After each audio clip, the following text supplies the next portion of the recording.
Hi everyone, in this video we discuss the crosses performed by T.H. Morgan on Drosophila melanogaster.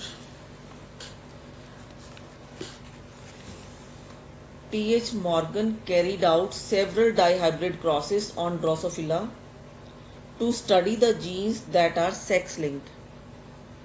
He observed that when the two genes in a dihybrid cross are located on the same chromosome, the proportion of parental gene combinations in the progeny was much higher than the recombination of genes. Morgan and his group found that when genes are grouped on the same chromosome, some genes are tightly linked or associated and show little recombination. In his first cross, Morgan hybridized brown-bodied, red-eyed male with yellow-bodied and white-eyed female. And then he intercrossed their F1 progeny to receive the F2 generation. How he made such crosses? Before that, we revised some symbols which we used in such type of crosses which was performed on the Drosophila. In our previous video, we also discussed these symbols. Just to revise, symbols used here. For the dominant we use the wild type and use the symbol plus sign. इसके अलावा जो यहाँ पर हम naming करते हैं, naming is based on the recessive character. As in case of Mendel, naming is done on the base of the dominant character. जैसे tall के लिए टॉल डोमिनेंट करेक्टर को शो करता है और टॉल को हमने रिप्रेजेंट किया था कैपिटल टी से, तो डोमिनेंट करेक्टर से हमने नेमिंग की थी. बट यहाँ पर रिसेसिव करेक्टर से नेमिंग करते हैं. जैसे यहाँ पर मैंने कुछ करेक्टर लिखे हैं. Yellow body is a recessive character, तो हम इसको वाई से रिप्रेजेंट कर रहे हैं. डोमिनेंट करेक्टर से रिप्रेजेंट नहीं कर रहे हैं, उसको रिसेसिव करेक्टर से रिप्रेजेंट कर रहे हैं. येलो बॉडी का डोमिनेंट करेक्टर है ब्राउन बॉडी, तो येलो बॉडी वाला ही सिंबल वाई यूज करेंगे. बट ये डोमिनेंट करेक्टर है तो हम इसमें प्लस साइन को यूज करते हैं. तो y plus represents the brown body, dominant character को शो करेगा, और येलो बॉडी रिप्रेजेंट करेंगे y से, ये रिसेसिव करेक्टर को शो करेगा.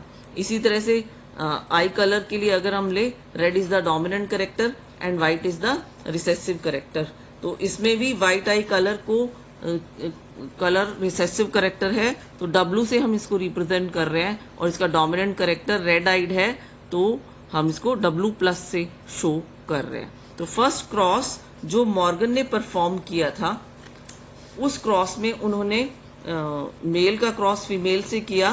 नेचुरली ये क्या है, सेक्सुअल रिप्रोडक्शन है, तो सेक्सुअल रिप्रोडक्शन में एक मेल लेते हैं एक फीमेल लेते हैं. तो मेल के लिए उन्होंने डोमिनेंट करेक्टर लिए थे और फीमेल के लिए रिसेसिव करेक्टर लिए थे. जो करेक्टर लिए हैं यहाँ पर आई कलर को लेकर और बॉडी कलर को लेकर ये क्रॉस परफॉर्म हुआ था. डाईहाइब्रिड क्रॉस है क्योंकि दो कंट्रास्टिंग करेक्टर को लेकर यहाँ पर क्रॉस हो रहा है. तो मेल के लिए डोमिनेंट करेक्टर लिए हैं क्योंकि ये जो जीन्स हैं, आई कलर और बॉडी कलर की जो जीन्स हैं वो एक्स क्रोमोसोम पर प्रेजेंट होती हैं. तो ये सेक्स लिंक्ड करेक्टर है जो एक्स क्रोमोसोम पर इसकी जीन्स होंगी और वाई क्रोमोसोम पर कोई जीन्स प्रेजेंट नहीं होती है. तो मेल के लिए हम एक्स वाई हमने ये क्रोमोसोम बनाए, ये एक्स क्रोमोसोम है, ये वाई क्रोमोसोम है. फीमेल के लिए हमने दो एक्स एक्स क्रोमोसोम लिए हैं. तो मेल में एक्स के ऊपर ये डोमिनेंट करेक्टर को लिया है. इट इज ब्राउन बॉडी, तो ब्राउन बॉडी के लिए क्या सिंबल लेंगे, वाई प्लस से ये रिप्रेजेंट होगा, वाइल्ड टाइप कहलाता है ये. और आई कलर में यहाँ पर जो डोमिनेंट करेक्टर है वो रेड आइड है, तो रेड आइड के लिए W प्लस से हम रिप्रेजेंट करते हैं. तो एक्स क्रोमोसोम क्रोमोसोम पर wild type of gene that is Y plus and W plus present है। वाई प्लस रिप्रेजेंट कर रही है ब्राउन बॉडी को और डब्ल्यू प्लस रिप्रेजेंट कर रही है रेड आइड को। ये डोमिनेंट कैरेक्टर शो कर रहे हैं, तो इसको हम वाइल्ड टाइप भी लिख सकते हैं। इसी तरह से फीमेल में रिसेसिव कैरेक्टर प्रेजेंट है, तो रेड आइड का रिसेसिव कैरेक्टर क्या है, वाइट आइड, जो कि डब्ल्यू से रिप्रेजेंट होगा, और ब्राउन बॉडी का रिसेसिव कैरेक्टर है येलो बॉडी, जो कि वाई से रिप्रेजेंट हो रहा है। तो ये रिसेसिव कैरेक्टर है, तो ये होमोजाइगस में कंडीशन में प्रेजेंट होगा, तो दोनों एक्स क्रोमोसोम पर वाई डब्ल्यू जो जीन्स हैं वो प्रेजेंट होती है। तो जब अगर हम इसका क्रॉस स्टार्ट करें, क्रॉस ब्रीड करते हैं, तो सबसे पहले क्या होगा, गैमेट फॉर्मेशन होगी। गैमेट फॉर्मेशन में किस तरह से होगा, क्योंकि यहां पर same type of jeans present है, तो एक ही तरह की गैमेट की फॉर्मेशन होगी। और इसमें क्या प्रेजेंट होगा गैमेट में, that is Y and W present होगा। तो ये गैमेट यहां पर बन जाता है। जबकि यहां पर दो तरह के गैमेट बनेंगे। एक गैमेट में क्या प्रेजेंट होगा, that is Y plus W plus, और दूसरा गैमेट में क्या प्रेजेंट होगा, that is Y chromosome present होगा। वाई पर कोई जीन यहां पर आई कलर या बॉडी कलर को लेकर प्रेजेंट नहीं होती है। इसके बाद चांस फर्टिलाइजेशन होगा। चांस फर्टिलाइजेशन में this will combine with this, क्या कॉम्बिनेशन अराइज होंगे, that is Y plus W plus, और यहां पर क्या प्रेजेंट होगा, वाई एंड डब्ल्यू। तो ये फीमेल, किस तरह की फीमेल यहां पर डेवलप हुई, डोमिनेंट कैरेक्टर यहां पर प्रेजेंट है, तो ये red eyed brown bodied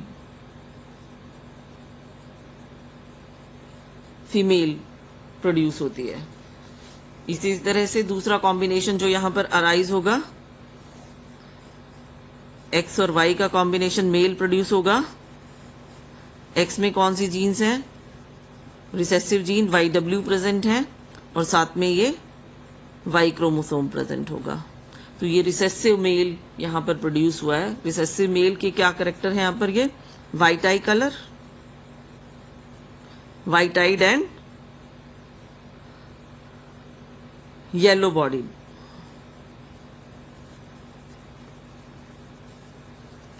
mail develop होता है।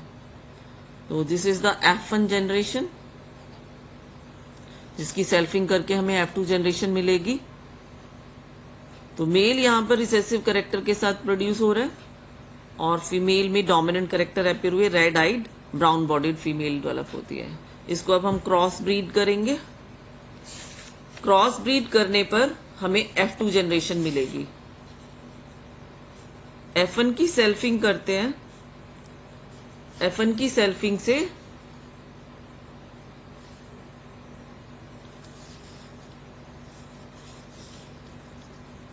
हमें F2 जनरेशन रिसीव होगी। ये हमारे पास आ गए F1, क्या प्रोड्यूस हुए हैं, that is Y plus and W plus. इस पर क्या प्रेजेंट है, वाई एंड डब्ल्यू। इसी तरह से मेल में क्या जीन्स प्रेजेंट है, that is Y W along with Y chromosome. ये F1 मेल है और ये F1 फीमेल है। इसके बीच में हम क्रॉस कर रहे हैं। तो इनके बीच में क्रॉस करने से क्या रिजल्ट प्रोड्यूस हो रहे हैं,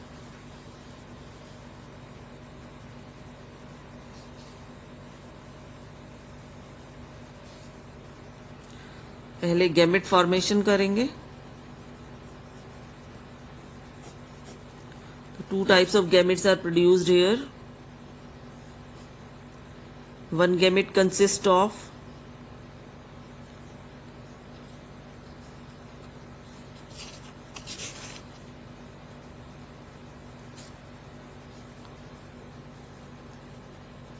Y plus, W plus and the other gamete consists of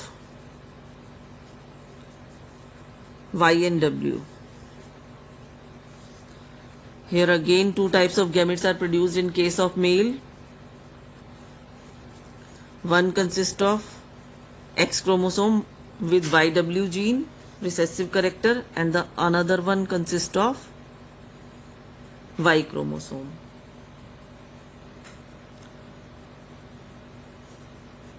On fertilization क्या कॉम्बिनेशन प्रोड्यूस होंगे? इसका क्रॉस कर लो इसके साथ और फिर इसके साथ, और फिर इसका क्रॉस कर लो इसके साथ और फिर इसके साथ. पहले हम ये कर रहे हैं. तो फर्स्ट कॉम्बिनेशन जो प्रोड्यूस हो रहा है, एक्स पर प्रेजेंट है Y plus W plus. On fertilisation क्या कॉम्बिनेशन प्रोड्यूस होंगे?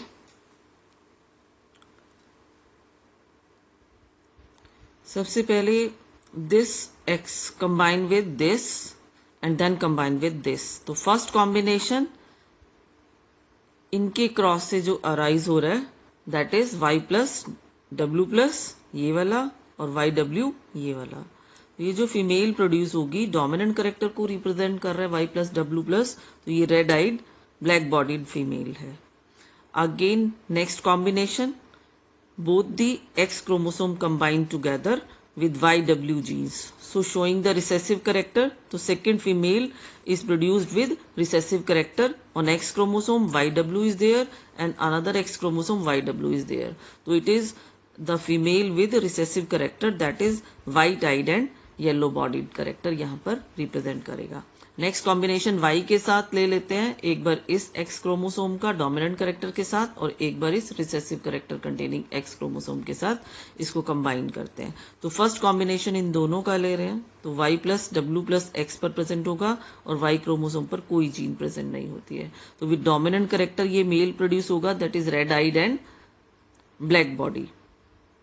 इसी तरह से सेकेंड मेल प्रोड्यूस होगा, ये Y chromosome recessive character containing X chromosome के साथ कंबाइन करता है. तो फर्स्ट एक्स क्रोमोसोम पर वाई डब्ल्यू आएगा और रिसेसिव करेक्टर को रिप्रेजेंट करे along with the Y chromosome. तो सेकेंड मेल जो होगा विद रिसेसिव करेक्टर होगा, that is white eyed and yellow body character के साथ ये प्रोड्यूस होगा. इसके बाद नेक्स्ट केस लेते हैं यहाँ पर रिकॉम्बिनेशन का. ये तो पेरेंटल कॉम्बिनेशन को रिप्रेजेंट कर रहा है, बट अगर रिकॉम्बिनेशन पॉसिबल होता है, जैसे कि हमने पहले भी डिस्कस किया था, रिकॉम्बिनेशन पर क्या करेक्टर प्रोड्यूस होते हैं. रिकॉम्बिनेशन में क्या होगा, there is exchange of genetic material takes place, that is Y plus exchange with the Y.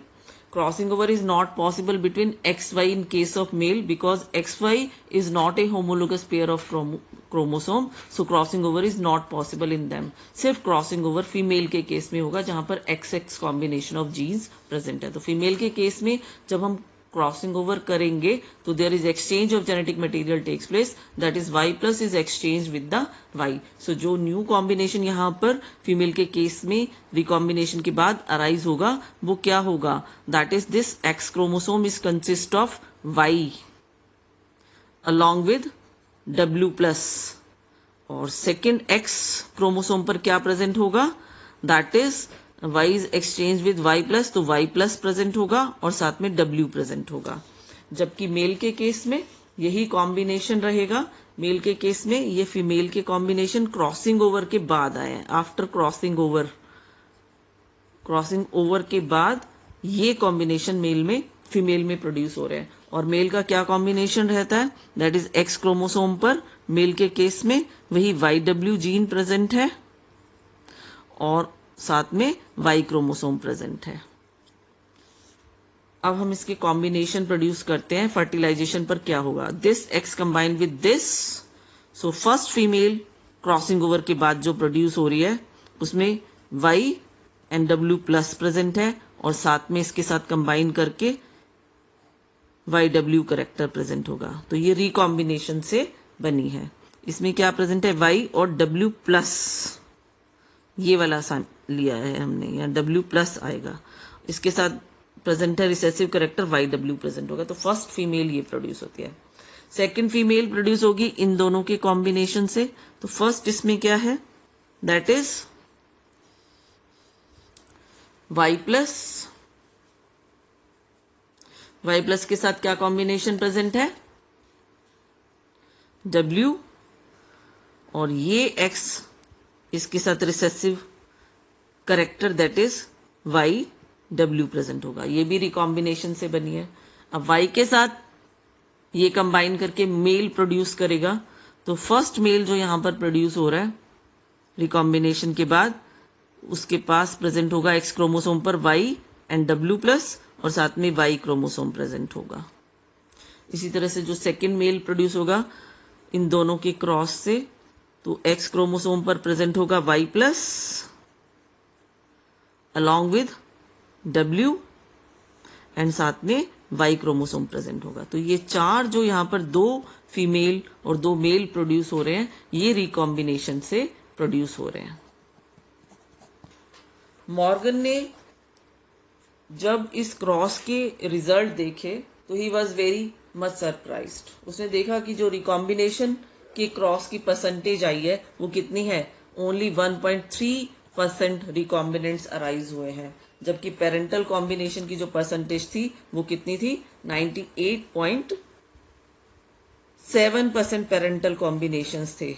तो he was amazed, he was thinking that 50% recombinant arise होंगे और 50% parental combinations होंगे, but after result he observed that recombinants are very less in amount, only recombinants appear in the percentage of 1.3, जबकि जो parental combinations थे they are very much, that is 98.7% parental combination arise हुए। So he found the result that when the genes are tightly linked or associated, they show little recombination. So on the basis of this cross, Mendel described the linked genes.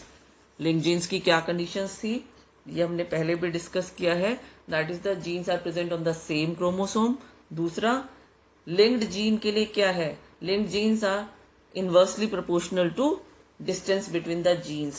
अगर gene के बीच में distance बहुत कम है तो वो link behaviour show करते हैं, तो उस केसेस में रिकॉम्बिनेंट्स का नंबर बहुत कम होता है। तो आई कलर और बॉडी कलर की जीन्स एक्स क्रोमोसोम पर प्रेजेंट है and they are showing the linked behaviour, so frequency of recombinant is very less in this cross, that is only 1.3% recombinant arises here, but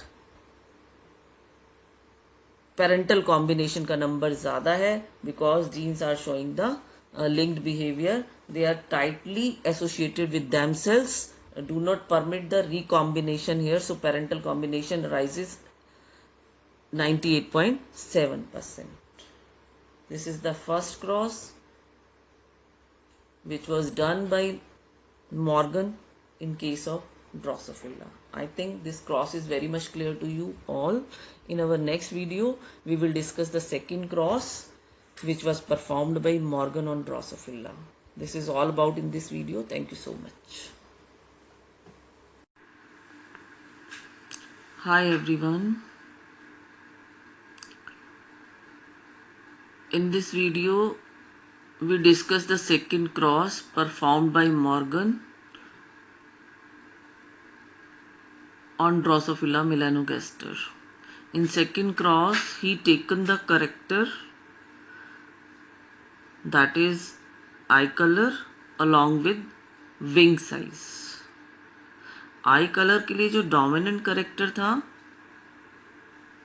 वो red eyed colour था जो W plus से represent होता है, और wings के लिए जो डोमिनेंट करेक्टर था वो लॉन्ग विंग जो M प्लस से रिप्रेजेंट होता है, और रेड आइड का रिसेसिव करेक्टर वाइट आइड था जो W से रिप्रेजेंट होता है, और लार्ज विंग का जो रिसेसिव करेक्टर था वो miniature wing that is smaller in size जो स्मॉल m से रिप्रेजेंट होता है। तो Morgan cross breed between the male dominant with female recessive. तो मेल के केस में जो डोमिनेंट करेक्टर मॉर्गन ने लिए, दैट इज रेड आइड, जो W+ से रिप्रेजेंट होता है, और रेड आइड के साथ डोमिनेंट कैरेक्टर जो लिया था that is large winged body, जो M+ से रिप्रेजेंट होता है। तो मेल के केस में एक X क्रोमोसोम पर W+, M+ dominant character present है जो वाइल्ड को रिप्रेजेंट करता है। हम इसको वाइल्ड टाइप भी लिख सकते हैं क्योंकि ये डोमिनेंट कैरेक्टर है। और फीमेल के केस में रिसेसिव कैरेक्टर दोनों X क्रोमोसोम पर प्रेजेंट है, होमोजाइगस कंडीशन में ही प्रेजेंट होंगे, that is white eyed and miniature wings. तो इनको लेकर क्रॉस हुए तो गैमेट फॉर्मेशन हुई। गैमेट फॉर्मेशन में ये दो X और Y सेग्रीगेट हो जाते हैं, 50% gamete containing W+, M+ and 50% gamete containing only Y chromosome. Here, because same genes are present on the homologous pair of chromosomes, so one type of gamete is produced which consists of WM genes on the same chromosome. On fertilization what happens? ये combination F1 generation में produce हुए जब ये X combine करते हैं इस X के साथ, तो W+, M+ यहाँ से और नेक्स्ट गैमेट से आएगा WM, तो ये डोमिनेंट टाइप को रिप्रेजेंट कर रहा है W+, M+, तो ये वाइल्ड टाइप प्रोड्यूस होगी फीमेल यहाँ पर डोमिनेंट कैरेक्टर के साथ। और जब ये X Y के साथ कंबाइन करेगा तो WM recessive character X chromosome का और Y क्रोमोसोम यहाँ पर प्रेजेंट होगा, तो ये रिसेसिव मेल यहाँ पर प्रोड्यूस होगा white eyed and miniature wing के साथ। ये F1 जनरेशन है, इसकी सेल्फिंग करेंगे। इसकी सेल्फिंग करने पर एक पेरेंटल कॉम्बिनेशन अराइज होंगे और एक रिकॉम्बिनेंट्स अराइज होंगे। तो पेरेंटल कॉम्बिनेशन में जब ये X क्रोमोसोम कंबाइन करते हैं इस X क्रोमोसोम के साथ, तो फर्स्ट कॉम्बिनेशन W+, M+ और WM का प्रोड्यूस होगा। तो W+, M+ यहाँ पर वाइल्ड टाइप डोमिनेंट कैरेक्टर को रिप्रेजेंट कर रहे हैं। दूसरा कॉम्बिनेशन फीमेल में WM और WM का प्रोड्यूस होगा, तो ये होमोजाइगस कंडीशन अराइज हो रही है सेकंड फीमेल में, तो ये वाइट मिनिएचर कैरेक्टर के साथ प्रोड्यूस होगा, दैट इज रिसेसिव कैरेक्टर को शो कर रहा है। इसी तरह से ये W+, M+ containing chromosome Y के साथ कंबाइन करेगा, फर्स्ट कॉम्बिनेशन प्रोड्यूस करेगा, डोमिनेंट कैरेक्टर W+ और M+ आ रहे हैं, तो ये डोमिनेंट कैरेक्टर को रिप्रेजेंट करता है, तो ये वाइल्ड टाइप होगा। इसी तरह से सेकेंड कॉम्बिनेशन WM के साथ Y आएगा रिसेसिव कैरेक्टर के साथ, तो ये white eye colour miniature wing body mail produce होगा। तो ये पेरेंटल कॉम्बिनेशन है। पेरेंटल कॉम्बिनेशन जो इस क्रॉस में अराइज होते हैं 62.8% अराइज होते हैं। अगर हम इसमें रिकॉम्बिनेशन देखें तो रिकॉम्बिनेशन पर क्या होगा, ये रिकॉम्बिनेशन पर ये जो जीन्स है आपस में एक्सचेंज हो जाते हैं, W+ की जगह W और W की जगह W+ आ जाती है। तो रिकॉम्बिनेंट बनने के बाद, क्रॉसिंग ओवर के बाद फीमेल में ये कॉम्बिनेशन अराइज होते हैं। WM+ एक क्रोमोसोम पर प्रेजेंट होंगे और दूसरे क्रोमोसोम पर क्या प्रेजेंट होगा, W+ M प्रेजेंट होगा। ये रिकॉम्बिनेंट बने हैं। मेल के बीच में कोई रिकॉम्बिनेशन नहीं होता क्योंकि XY chromosome non homologous pair of chromosome है in which crossing over is not possible. तो यहाँ पर जो रिकॉम्बिनेंट अराइज हो रहे हैं, क्या रिकॉम्बिनेंट अराइज हो रहे हैं, इन दोनों के क्रॉस से WM+ WM फीमेल प्रोड्यूस हुई, सेकेंड फीमेल W+ M और WM ये कॉम्बिनेशन अराइज हुआ। इसके बाद ये क्रोमोसोम WM+ Y के साथ कंबाइन करके थर्ड कॉम्बिनेशन मेल का प्रोड्यूस कर रहा है। इसी तरह से W+ M Y के साथ कंबाइन करके फोर्थ कॉम्बिनेशन प्रोड्यूस कर रहा है। तो ये चार रिकॉम्बिनेंट्स यहाँ पर अराइज हुए जिसकी फ्रीक्वेंसी इस क्रॉस में कितनी आती है, 37.2%। तो यहाँ पर फर्स्ट क्रॉस से ज़्यादा रिकॉम्बिनेंट बन रहे हैं। फर्स्ट क्रॉस में जो हमने ऑब्जर्व किया था वहाँ पर रिकॉम्बिनेंट की फ्रीक्वेंसी 1.3% थी, बट इस सेकेंड क्रॉस में रिकॉम्बिनेंट की फ्रीक्वेंसी 37.2% है, little less than 50%. So here genes present on the X chromosome little bit far apart and they are showing little more percentage of recombinant in second cross, and the parental combination arises in the form of 62.8%. and first cross से ज़्यादा recombinant यहाँ पर second cross में बन रहे हैं। इसका मतलब जो जीन डिस्टेंस है आई कलर और विंग साइज का जो जीन है वो थोड़ा सा क्रोमोसोम पर ज़्यादा डिस्टेंस पर प्रेजेंट है in comparison to the eye colour and body colour की जीन से। तो आई कलर और बॉडी कलर की जो जीन्स है they show more linked and associated with each other and do not allow more recombinants. But in this case, in the second cross, that is eye color gene and the wing size जो gene है वो same chromosome पर present है, but वो little less linked behaviour show करते हैं और first cross से ज़्यादा फ्रीक्वेंसी में रिकॉम्बिनेंट्स 37.2% की रेशो में यहाँ पर डेवलप होते हैं। This is all about in this cross. Thank you so much. One more thing I want to add here, that is the contribution of Alfred Sturtevant. He determined that genes of Drosophila are arranged in a linear order. उन्होंने बताया कि chromosome पर linear order में jeans chromosome पर arranged है और उन्होंने एक क्रोमोसोम मैप बनाया। लिंकेज की बेस पर उन्होंने हर जीन के बीच का डिस्टेंस मेजर किया और क्रोमोसोम पर जीन्स को लीनियर फैशन में अरेंज करके क्रोमोसोम मैप बनाया। So on the chromosome map he positioned the genes based on the percentage of recombinants, and this is called the genetic maps. This is the contribution of Alfred Sturtevant. He was the student of Morgan. This is all about in this video. Thank you so much.